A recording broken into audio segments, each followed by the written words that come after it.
Welcome to Chemophobia and Cleaning Part 2, which is no-no lists. This is Brought to brought brought to to you you by by the yeah. teachers at, gee, we're double talking, the teachers at PQCW, or Product Quality Cleaning Workshops and Webinars. That consists of Darren Williams, the professor of physical chemistry at Sam Houston State University and cleaning research group leader. And And Barbara and Ed Koenigsberg with BFK Solutions. They are experienced experts in critical cleaning, and they will help you solve your problems for sure. They're affectionately known as the cleaning lady and the rocket scientist. Thank you. So we're talking today about no-no lists, and these are banned, heavily restricted, frowned upon cleaning agents. Problem is, it impels a process change that can be costly and impact product quality. adversely. That's Yes. right. The lists get longer and longer and longer and may include once favored chemicals. In my checkered past, I have seen favored chemicals turn to disfavored chemicals.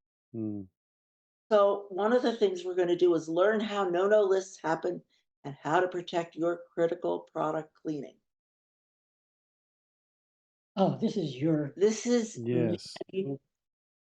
I was at a meeting, and during coffee break, I sat down with a person in a regulatory agency that we will refer to as RP, not rust preventative, but I asked, how do you get chemicals get on these lists? I didn't call them no lists. I Mhm. was trying to be ladylike. But during the coffee break, I asked the person, and the RP said, well, a chemical comes into common usage. We, one or more regulatory agencies, investigate it, and we review available tox studies, and we add safety factors.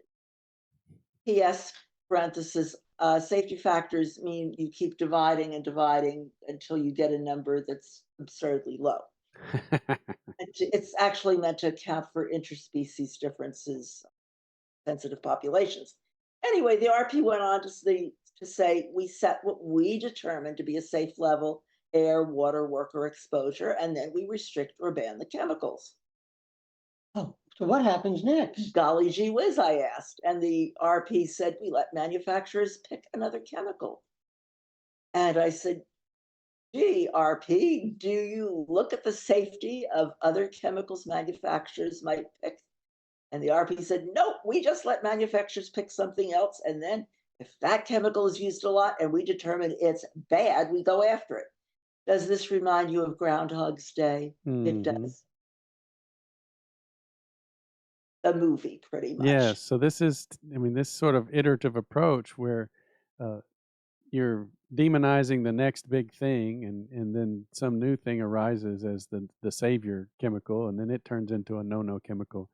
Uh, it really doesn't consider the real world applications. It's focused on the chemical, not necessarily the equipment and the engineered controls on those equipments, although sometimes they take in use cases.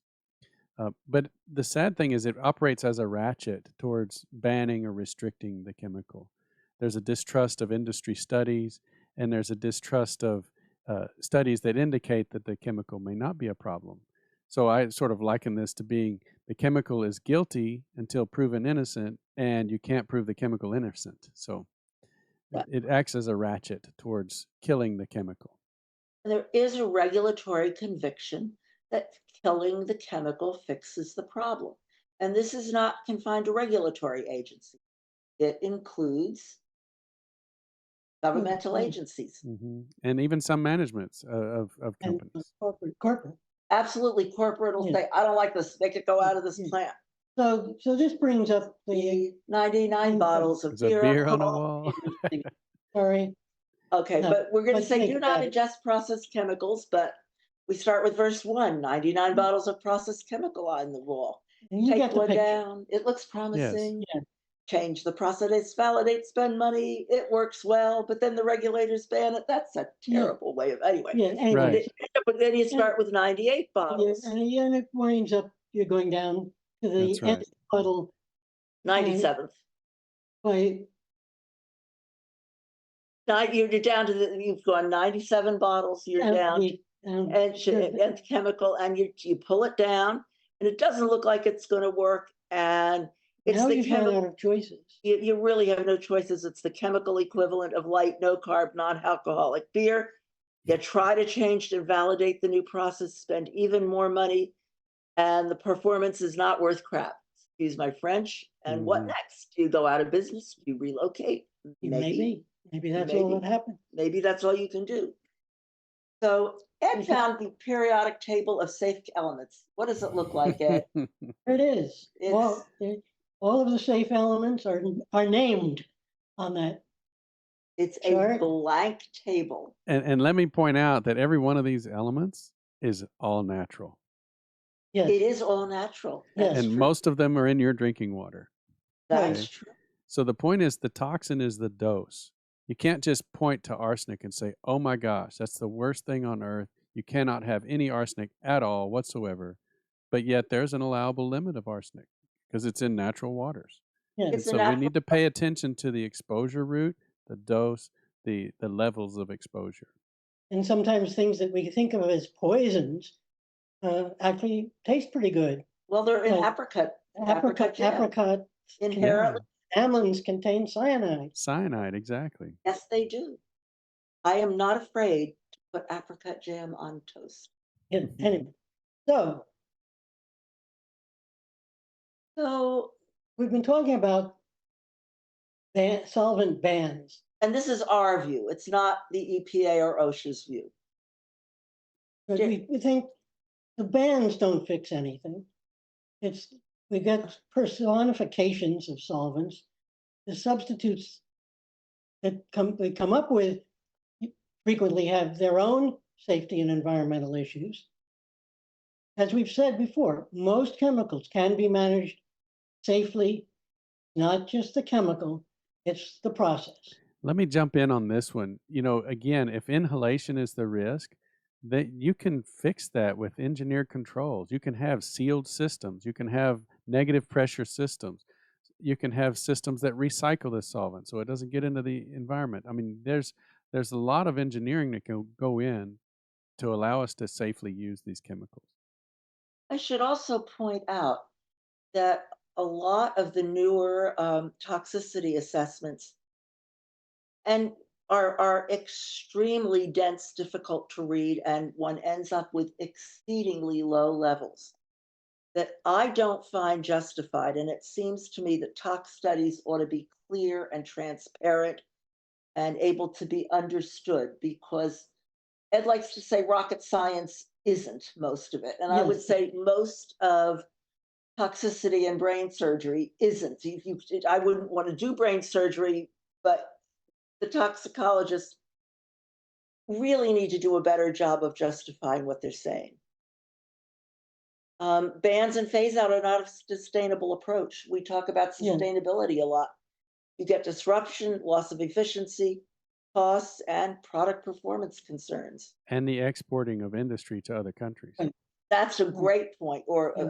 Yes. In part one of this two-part series, we did talk about the tanstaffoliate, no such thing as a free lunch. We're just reminding you that Free you lunches. can't have it all. Free lunches. What do they have, Darren? Yeah, free lunch with a 2-drink minimum and parking costs. Yeah, Absolutely. right. So there are issues with anything, but anything can be done usually in a way that it can be safe if it's and effective. So here's what you should do. These are actions for you so you don't get trapped by no list. The first thing, we said it in part one, scan the regulatory horizon and ask and look and figure out what's going on. If developing regulations will be a problem, speak up to the actual agencies, perhaps through a trade organization. The big guys get exemptions by speaking up. Some of the military, some of the aerospace, they put information into the Federal Register. Investigate alternative cleaning agents, and I say don't panic. Don't blindly jump to an alternative. If the boss says, get this out of the facility, and you know it's going to cause death or destruction based on what will happen in the product, talk to your boss about it. And network within the cleaning industry. Call Barbara and Oh, Ed, call that's me. really, We can connect you to other people who are dealing with the same issues. That way you can coordinate and learn from each other. that's a Yes. great point. We need more of that. We really Yes. do. So back to PQCW, workforce development that works. PQCW has an aqueous cleaning on demand course. It is education, not sales hype. You learn at your convenience. For conveniently designed 1 hour modules. You get continuing education credits. You get a half-hour discussions with one of the PQCW instructors. I am told it's more fun than a bubble bath and it is favorably priced. Here's how you reach it.